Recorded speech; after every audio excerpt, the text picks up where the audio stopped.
What's going on, y'all?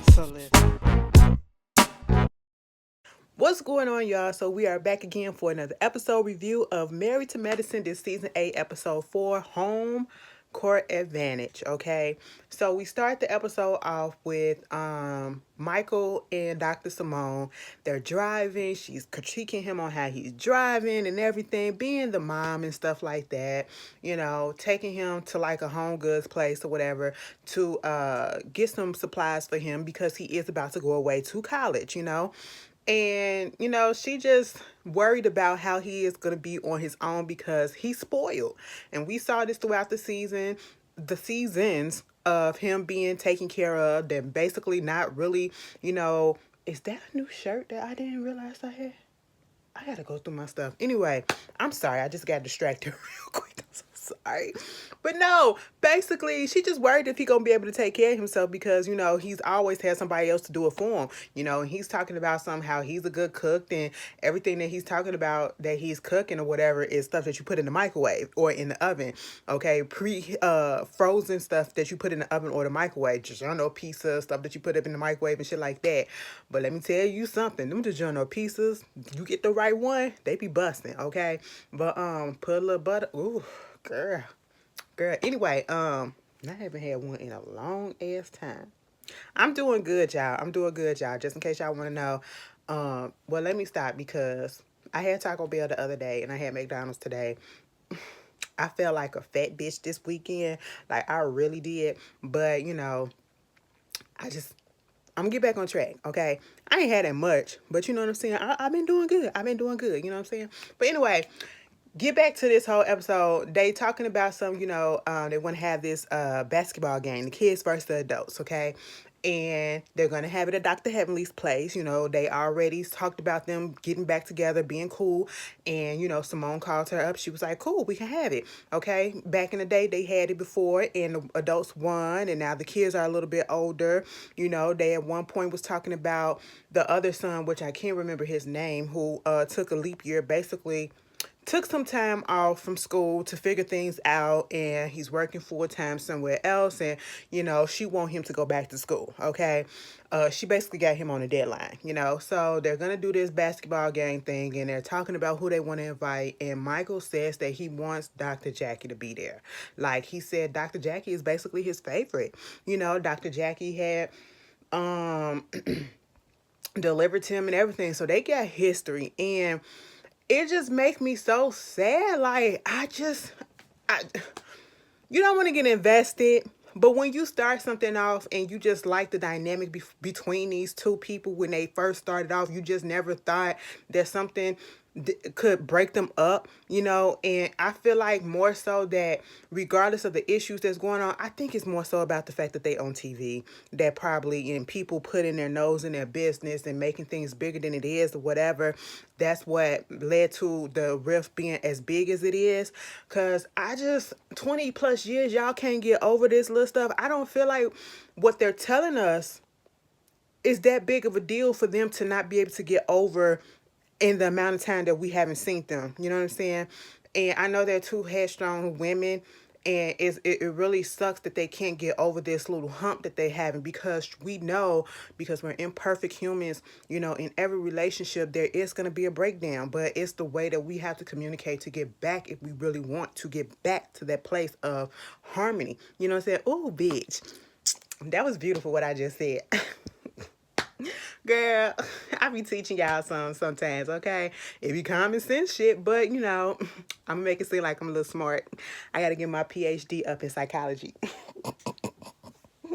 Anyway, let me stop. But yeah, it's just real sad. It's real sad. I hate when friends do that. I hate seeing a breakdown of a friendship, a real friendship in real life. I've seen it before, and that shit hurts. Like, death of a friendship feels like somebody literally dying. Like, that shit really, really hurt. A friendship breakup, I had that before, and baby, anyway, that's part of the reason why I don't trust and I don't let people in that easily, because you don't want to get hurt again and stuff like that. Anyway, moving on from that, we get to Anila, right? Bitch, her mama gotta go. Okay, listen, her mama gotta go, and Kieran, He me, okay? They up there going to the site where the house is supposed to be at. You know what I'm saying? And he talking about the fireplace. First of all, they doing a little bit much, but you know, if you got the money, flaunt it, baby. Do what you got to do, okay? The 3-story goddamn fireplace and it's see-through, that look like it's gonna be cute, but I wouldn't do it, you know what I'm saying? But that shit look like it's gonna be buying when you get through with it. And he was like, it's either gonna be in what, cobblestone or marble or something like that. Here go to mama, do marble. That's what you need to do, put it in marble. And he said, or whatever it is that I decide to put it in. I said, bitch. He was over her in the last episode when she was there the first time they met up, okay? You know, he was over her as soon as he realized that she was there. Baby, she kept on critiquing, oh, the guest room too small. Oh, you need high ceilings. Oh, you need this, you need that. Then we get into the background about how, you know, Anila's family, well, her father comes from a rich family out there in India, you know, and how the grandmother used to dress to the nines, you know, her fingernails matched the drapes and matched this and matched that, you know what I'm saying? And, you know, she was just over it. She had to tell her mom, you need to stop. The daddy had to take her outside to be like, you know, she's just gonna be opinionated and she gonna say her opinion. She was like, but yeah, but she doing too much. And she was like, the daddy said something about, well, you know, if something happened to me, she gonna have to, and before he can get it out, where she gonna go? Anila said, I get a divorce because, you know, Karen don't want that shit because I guess in the Indian tradition, you can't just put him in a home. You know, you gotta have the parent come live with you. And Karen is not for the Bible right now, okay? Because she does a little bit too much. But that's how mothers are, okay? Most of them, they nag. That's what their job is at a certain point. They nag. I said, y'all gonna have to get over it one way or another. So Dr. Jackie, she's at her job and she has I think her name was Tamika, a patient or whatever her name is. Sorry, Miss Girl, if I got your name wrong. But all I took away from that is I guess she was doing a 6-week checkup and she was like, girlfriend, what happened? She said, Mom, let me tell you what happened. What had happened was the night before I had gave birth, my water had broke. The next day, that night, I had masturbated myself to sleep, bitch. It was some of the goodest orgasms that I ever had. I said, oh, you know, and they do say that, you know, they do give you, when they trying to induce labor, whatever, have sex with your partner or whatever, you know, so the uterus and all that can contract or whatever. I know about that. Let me tell you something. It used to be the TLC used to have a kid birthing channel on there when them people be on there going documenting their you know, pregnancy and stuff like that, you know. And when my mama was pregnant with my youngest sister, we used to watch that shit all the time, okay? But, you know, you learned a whole bunch of shit that I didn't need to know, okay? And then, you know, she said she thought she had a bad case of Braxton Hicks. She was like, no, these aren't Braxton Hicks, okay? These are really contractions. And, you know, the baby was born a week or two before the due date. And, hey, it is what it is. Mama went on to say that the clitoris, first of all, she didn't know she didn't call it the clitoris. She said that meat thing. I said, Mama, you're a little bit too old not to know what your clitoris is, okay, and what it is called. All right, it's the clitoris, okay. She said it ripped.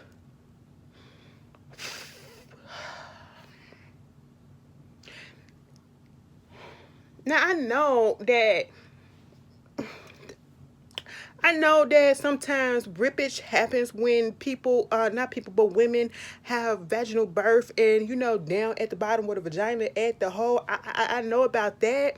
But forgive me because this is my first time ever hearing that the clitoris actually rip. Baby, I love my clitoris, okay? And I can't imagine her ripping. You know what I'm saying? Listen, we have fun times, okay? And I just can't imagine her damaged like that. You know, like Dr. Jackie said, you know, it's forgiven. The vagina is forgiven and everything. It'll heal back up or whatever. That's fine and it's ever in due time, whatever. I just don't feel like feeling the pain. And I'm sitting here like, God bless every woman who gets pregnant and have vaginal births and have to go through that stuff because ain't no telling what may happen down there. Sometimes some babies will just slide on out and y'all will be perfectly fine. Sometimes they gotta cut you down there. And now I know that the clitoris can goddamn rip. Bitch, what? What? Why? Okay, girl, that was enough for me. I almost passed out just thinking about it. I was like, and it's so sensitive. Like, do you realize how...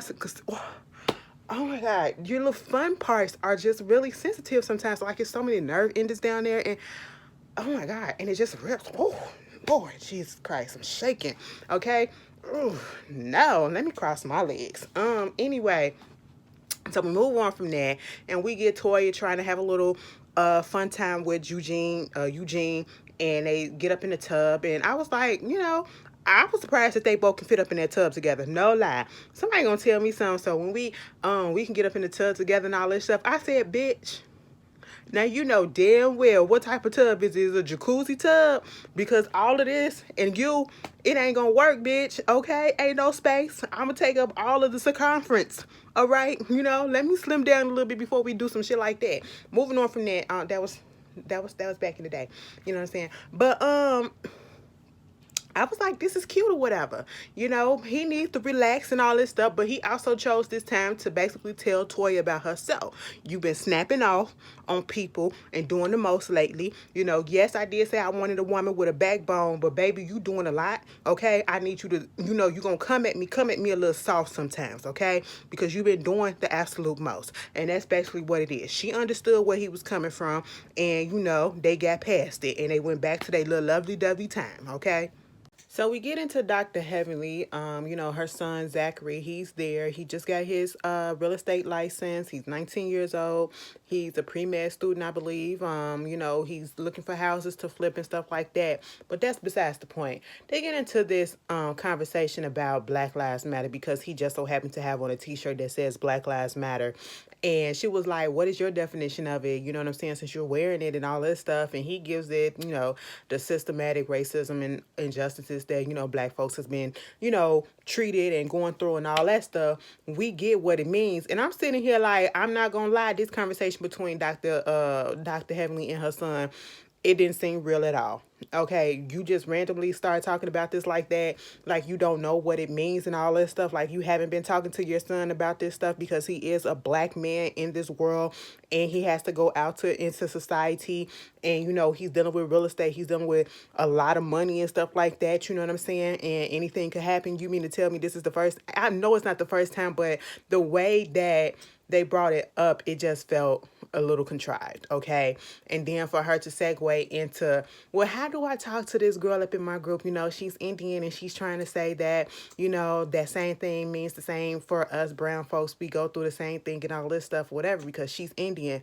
And he was like, basically, yeah, but, it's a little different and all this stuff. And I'm sitting here like, am I the only one? Am I the only one?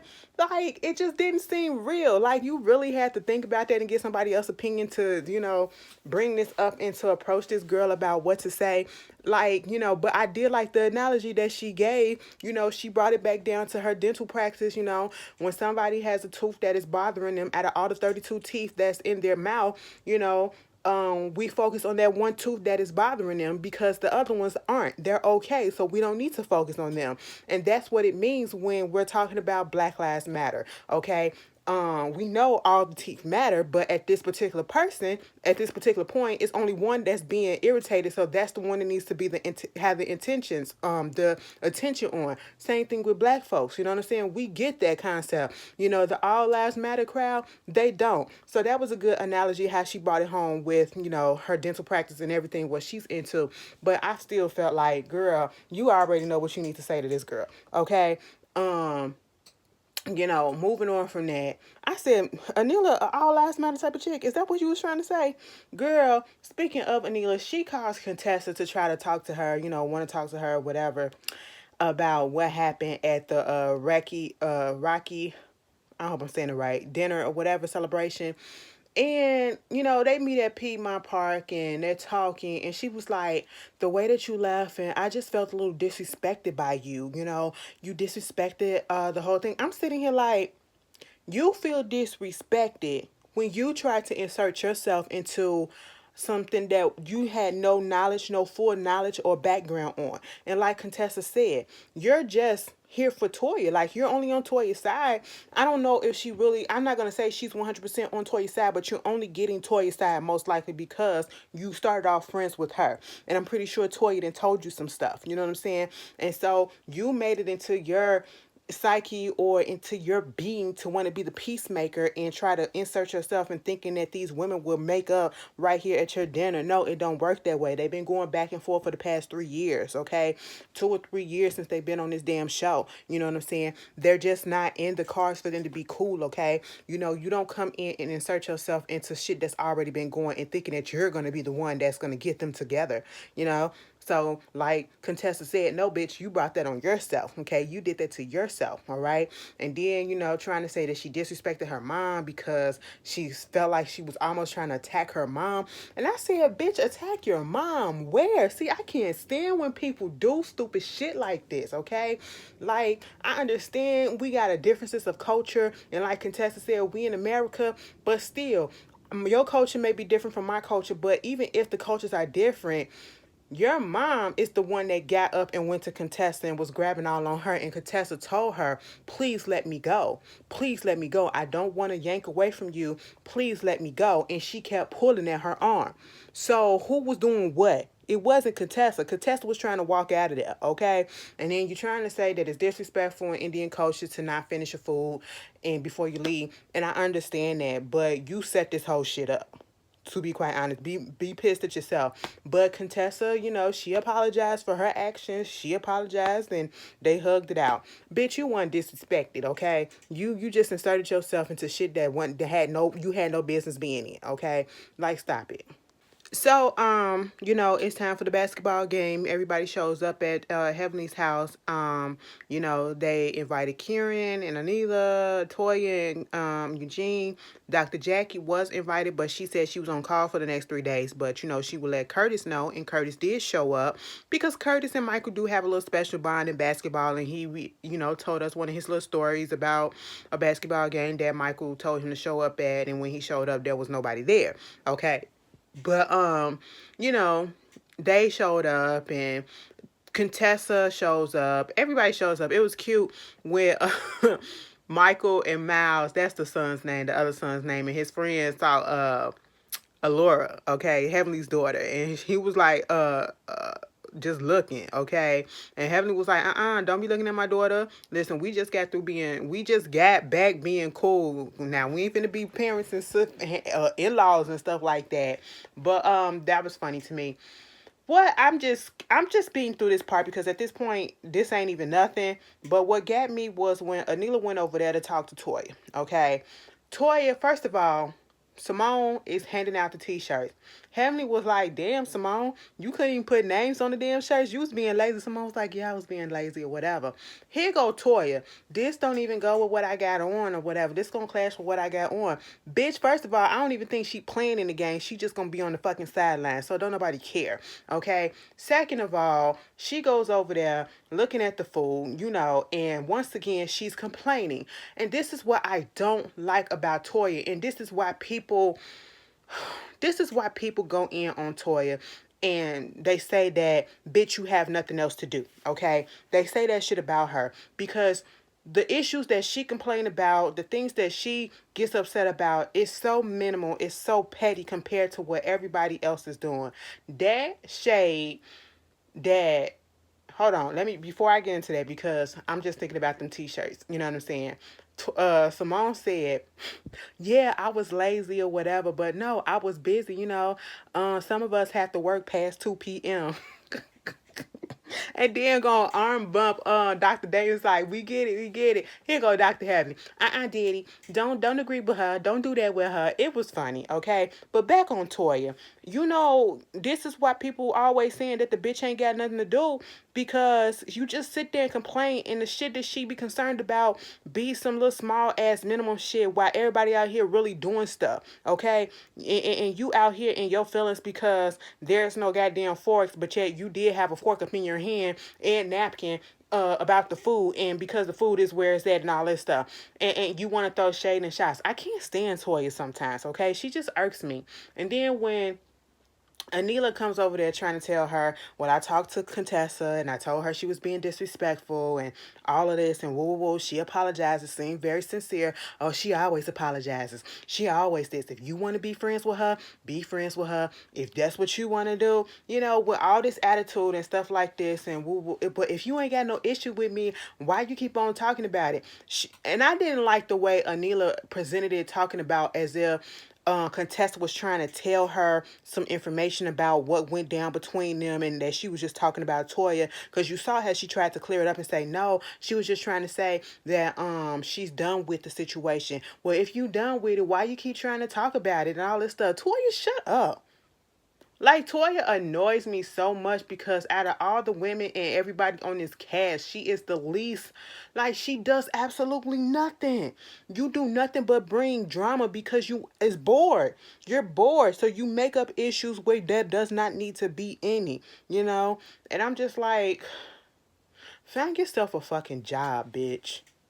So then it's time for the basketball game to start or whatever. And let's basically say I'm gonna wrap this up about the basketball game. The adults cheated, okay? Heavenly was up in that score. Girl, I said y'all cheat for shit, bitch. But anyway, at this point when the game was over, you got Miles and Michael and his friend, they leave, and then the men, they go find some food or whatever and they go drink, okay? That's what they finna go do. They already knew to get away because they knew some shit was finna happen with the women's, okay? And bitch, Contessa was me for a little bit because there's a certain time when I want some mess to happen and I'll sit there and watch it, but then other times it's like, you know what, after I've been in some mess, it's just draining and let me just get up out of this shit. Contessa saw where shit was finna go and she walked the fuck away. Why? Because Anila was asking where the kids said. Where the kids said no. The kids was going to get some food or whatever.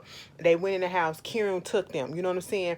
And then Heavenly said, "You the mama. You should take them in there. You the one that should be watching after the kids and stuff like that. That man be working. You can't have him just working and then coming home watching." I said, "Wait a minute, goddamn it, Heavenly. Now, bitch."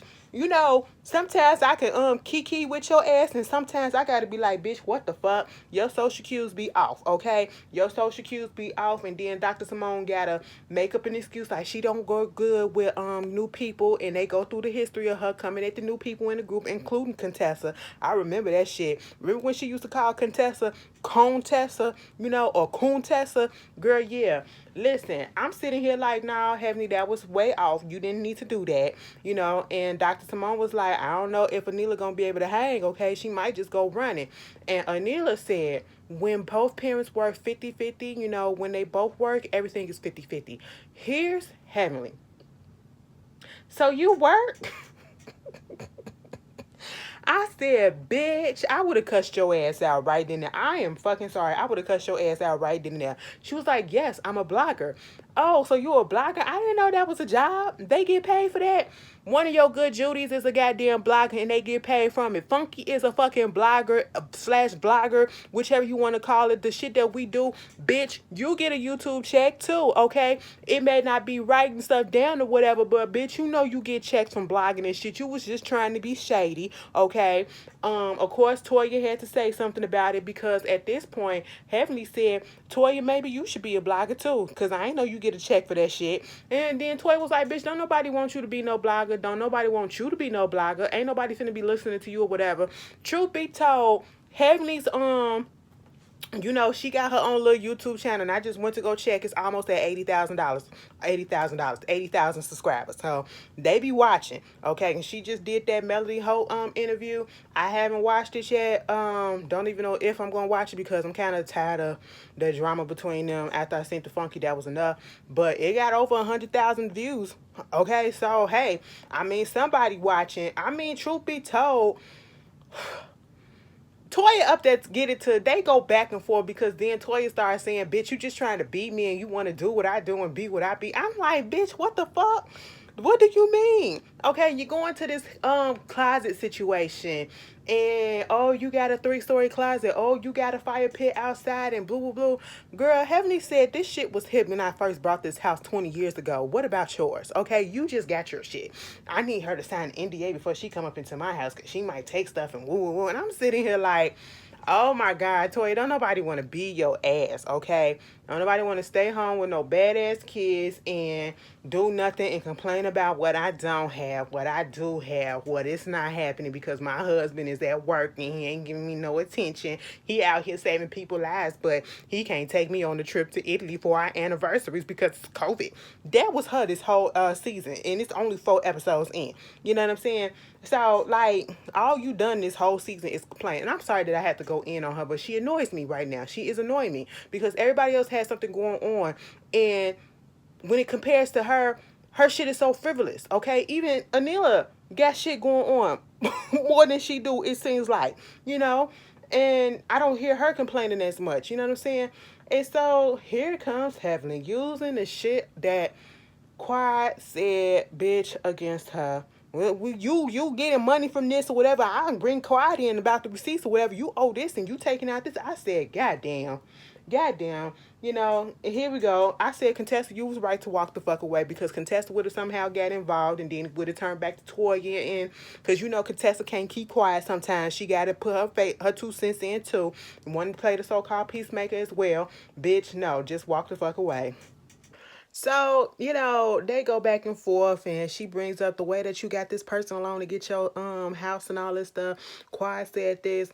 Toya said unless Quiet works at the bank, she don't know nothing that about her finances and stuff like that. And she probably do because Sister Circle ain't she ain't on Sister Circle no more. So what she doing? Okay. But that was I don't know why that was funny to me, but that was funny to me when Toya said that. But they going back and forth, and you know, at one point it was talking about I think Heavily called her the brokest one there. And then Toy was like, please, my outfit right about now is $350. Girl, don't nobody care about no $350. Okay, we out here buying 420 some dollars, $30,000 homes and stuff like that. And I said, first of fucking all, bitch, where is it? That I can tell they had a lot of money for a while now because a bitch. When I said $350, do you mean $350 in total?